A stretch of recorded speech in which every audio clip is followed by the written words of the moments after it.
नमस्कार विद्यार्थी मित्रांनो. इंग्लिश ग्रामर सर्व स्पर्धा परीक्षांसाठी उपयुक्त. विद्यार्थी मित्रांनो, आपण यापूर्वी I am, we are, you are, he she it they, this that आणि आज आपण अभ्यासणार आहोत दीज दोज. म्हणजे इंग्रजी ग्रामरची सुरुवात करण्यासाठी किंवा पायाभक्कम करण्यासाठी जे ज्या महत्वाचे टप्पे आहेत ते आपण या आधीच्या व्हिडिओमध्ये पाहिलेले आहेत.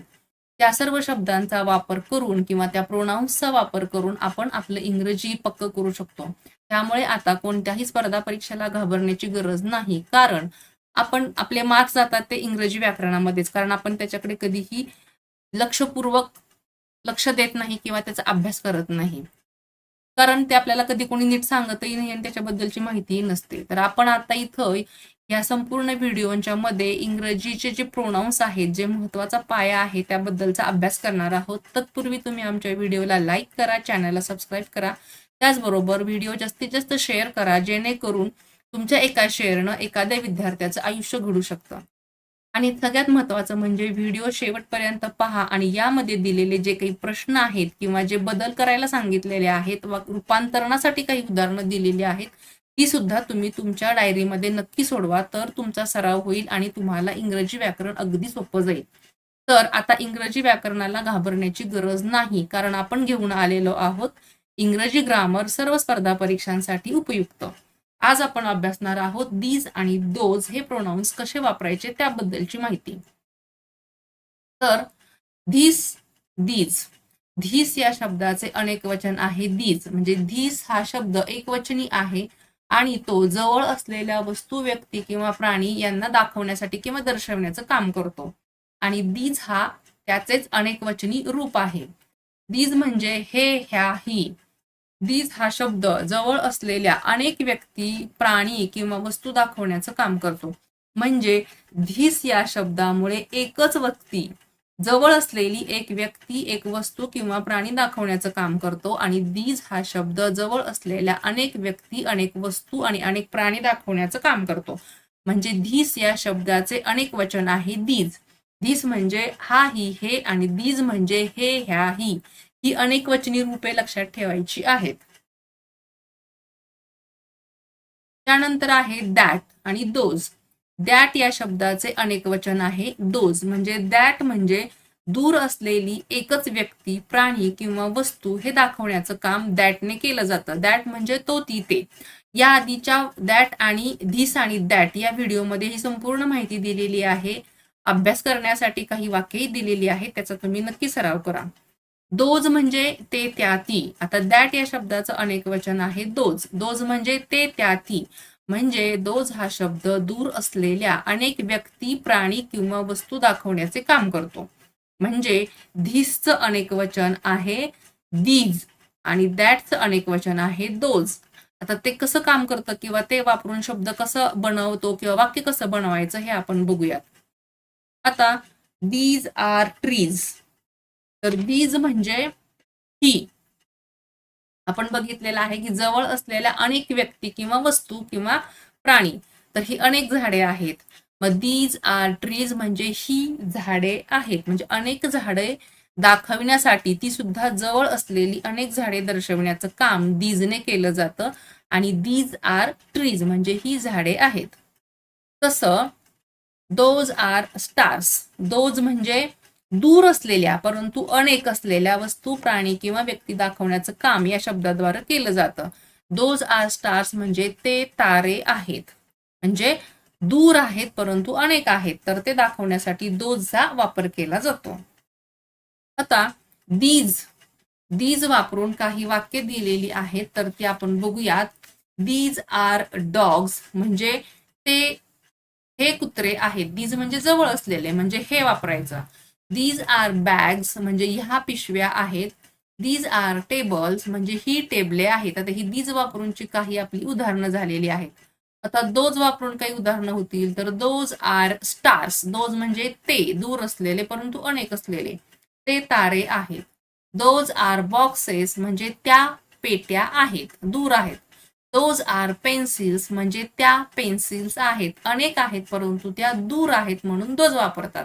अनेक आहेत परंतु ते जवळ आहेत म्हणून these वापरतात. तर हे वापरण्यासाठीचे काही नियम आहेत. this आणि that या शब्दानंतर वर्तमान काळामध्ये be या क्रियापदाचे is हे रूप वापरावे लागते. आता याच्या आधीच्या व्हिडिओमध्ये आपण हे बघितलेलंच आहे की that आणि this हे वापरत असताना ते जर वर्तमान काळी वाक्य असेल तर क्रियापदाचं रूप बी या क्रियापदाचे रूप इज वापरावं लागतं, म्हणजे दिस इज, दॅट इज. तसं दोज आणि दीज या शब्दानंतर क्रियापदाचं रूप आर हेच वापरावं लागतं, म्हणजे बी या क्रियापदाचं रूप हे आर आहे, म्हणजे दीज आर, दोज आर हेच वापरावं लागतं. हा सगळ्यात महत्वाचा नियम लक्षात ठेवायचा आहे. धीस आणि दॅट या शब्दानंतर वर्तमान काळामध्ये इज वापरतात आणि दीज आणि दोज नंतर वर्तमान काळामध्ये आर हे रूप वापरायचं असतं. त्यानंतर दीज आणि दोज हे अनेकवचनी शब्द आहेत. या शब्दांबरोबर व्यक्तीच्या, प्राण्याच्या किंवा वस्तूच्या नावाची अनेकवचनी रूपेच वापरावी लागतात. म्हणजे दीज आणि दोज हे वापरत असतो तेव्हा आपल्याला व्यक्ती किंवा वस्तू किंवा प्राणी जे काही दाखवायचं आहे त्याचे अनेकवचनी रूपे म्हणजे बॉक्सेस, पेन्सिल्स, ट्रीज असे अनेकवचनी जी रूपे आहेत ती वापरायची असतात. तर त्यासाठी त्याचा अभ्यास करण्यासाठी धीस आणि दॅट बरोबर एकवचनी रूपे आणि दीज आणि दोज बरोबर त्यांची अनेकवचनी रूपे वापरून आपल्याला सराव करायचा आहे. तर तो सराव कसा आहे ते बघूया. पुन्हा लक्षात ठेवा, दीज आणि दोज हे दोन्ही अनेकवचनी असल्यामुळे त्यांच्याबरोबर वर्तमान काळात बी या क्रियापदाचे आर हेच रूप वापरले जाते. इंग्रजी ग्रामर सोप्या भाषेत I am, we are, you are, he, she, it, they, this, that हे आमचे आधीचे व्हिडिओ आहेत ते तुम्ही नक्की पहा. तुमचा इंग्रजी व्याकरणाचा पाया भक्कम करण्यासाठी अतिशय उपयुक्त इंग्रजी ग्रामर सर्व स्पर्धा परीक्षांसाठी.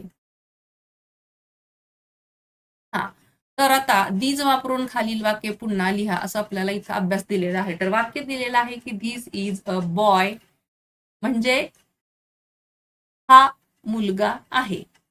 धिस इज अ बॉय म्हणजे हा मुलगा आहे. धिस इज अ बॉक्स म्हणजे ही पेटी आहे. धिस इज अ बेंच म्हणजे हे बाक आहे. धिस इज अ ब्रश म्हणजे हा ब्रश आहे. धिस इज अ मँगो म्हणजे हा आंबा आहे. धिस इज अन ऑक्स म्हणजे हा बैल आहे. आता इथं तुम्हाला फरक लक्षात आला असेल, आपण यापूर्वी सुद्धा अभ्यासलेलं आहे की जे स्वर आणि व्यंजन, तर स्वर जे आहेत ए, ई, ओ, यू, आय या स्वराच्या आधी एच्या ऐवजी अँड हे रूप वापरलं जातं, आर्टिकल वापरलं जातं. तर इथं आपण दिस इज अन ऑक्स म्हणजे हा बैल आहे. तर आता आपल्याला याचं हे शब्दावरनं दीज वापरून या वाक्याचं रूपांतर करायचं आहे, दीज वापरून. तर बरोबर आहे, तुम्ही हे वाक्य लिहिलेलं आहे का, दिस इज अ बॉय, त्याचं दीज वापरून काय वाक्य होणार आहे. तर बरोबर आहे, दीज आर बॉईज, कारण इथं अनेकवचनी हे एकवचनी दिस वापरून एकवचनी वाक्य आहे, त्याचं आपल्याला दीज वापरून अनेकवचनी वाक्य बनवायचं आहे. दीज आर बॉईज, येस हा प्रत्यय लागलेला आहे. दीज आर बॉक्सेस, ES प्रत्यय लागलेला आहे अनेकवचनी रूपासाठी. दीज आर बेंचेस, ES प्रत्यय लागलेला आहे अनेकवचनी रूपासाठी, म्हणजे ही बाके आहेत. दिस इज अ बेंच हा बाक आहे. दीज आर बेंचेस म्हणजे ही बाके आहेत अनेकवचनी रूप. धिस इज अ ब्रश म्हणजे हे ब्रश आहेत. ब्रशेस, दीज आर ब्रशेस हे त्याचं अनेकवचनी रूप झालं. दीज आर मँगोज म्हणजे हे आंबे आहेत आणि दीज आर ऑक्सन म्हणजे हे बैल आहेत. हे एकवचनी आणि अनेकवचनी रूपे दीज वापरून आपण इथं अभ्यासलेले आहेत. तुम्ही ती लिहून काढायची आहेत. सगळ्यात महत्वाचं म्हणजे ही तुम्ही स्वतः तयार करायची आहेत. दोज वापरून काही वाक्य दिलेली आहेत ती पुन्हा लिहायची आहेत. दॅट इज अ बेगर म्हणजे तो भिकारी आहे. दॅट इज अ फॅन म्हणजे तो पंखा आहे. दॅट इज अन ऍपल म्हणजे ते सफरचंद आहे, एक वचनी परंतु दूर असलेलं. दॅट इज अन ईगल तो गरुड आहे. दॅट इज अन हिल ती टेकडी आहे. दॅट इज अ बेबी ते लहान मूल आहे. आता त्याचं अनेक वचन रूप बरोबर आहे. दोज आर बेगर्स म्हणजे ते भिकारी आहेत. Those are fans, those are apples, those are eagles, those are hills, those are babies. बेबीचं रूप BABY, वाय जर आलं असेल तर वायच्या ऐवजी IES हा प्रत्यय लागतो, हे आपण याआधी पाहिलेलं आहे. तर दोज आर हिल्स अनेक वचन, दोज आर बेबीज म्हणजे ती लहान मुले आहेत, त्या टेकड्या आहेत, ते गरुड आहेत, ही त्याचं मराठीमध्ये अर्थ झाला. तर हे दॅट वापरून, दॅटच्या ऐवजी दोज वापरून अनेक वचनामधली ही काही रूपं आहेत, तर त्याचा अभ्यास तुम्ही करायचा आहे. तर दिलेल्या शब्दांचा वापर करून दीज आणि दोज वापरून वाक्य तयार करा. खाली शब्द दिलेले आहेत त्यावरून तुम्ही वाक्य बनवू शकता.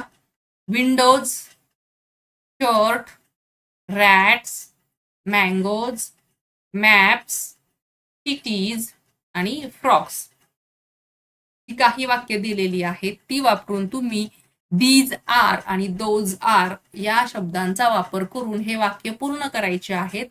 ही वाक्य बनवत असताना तुम्हाला जर काही अडचणी असतील तर आम्हाला मेसेज करून नक्की कळवा. त्याचं उत्तर आम्ही नक्की देऊ आणि त्याचबरोबर तुम्हाला आणखीन काही वेगळ्या शंका असतील त्याही तुम्ही आम्हाला कमेंट करून कळवू शकता. तर अशा पद्धतीनं आपण धीस, दॅट आणि दीज, दोज हे आर्टिकल्स वापरून एकवचन आणि अनेकवचन वापरून वाक्य कसं बनवायचं याबद्दलचा अभ्यास केलेला आहे. विद्यार्थी मित्रांनो, तुम्ही हा व्हिडिओ शेवटपर्यंत पाहिलात त्याबद्दल धन्यवाद. या दिलेल्या प्रश्नांचा किंवा शब्दांचा आणि वाक्यांचा सराव तुम्ही नक्की करा. तो सराव केला तर तुम्हाला इंग्रजी व्याकरण अजिबात अवघड जाणार नाही आणि नवनवीन वाक्य बनवण्यासाठी तुम्हाला याचा नक्की उपयोग होईल. त्याचबरोबर परीक्षेमध्ये सुद्धा तुम्हाला या शब्दांचा एकवचन आणि अनेकवचनी रूपे करत असताना उपयोग होणार आहे. Thank you for watching and subscribe.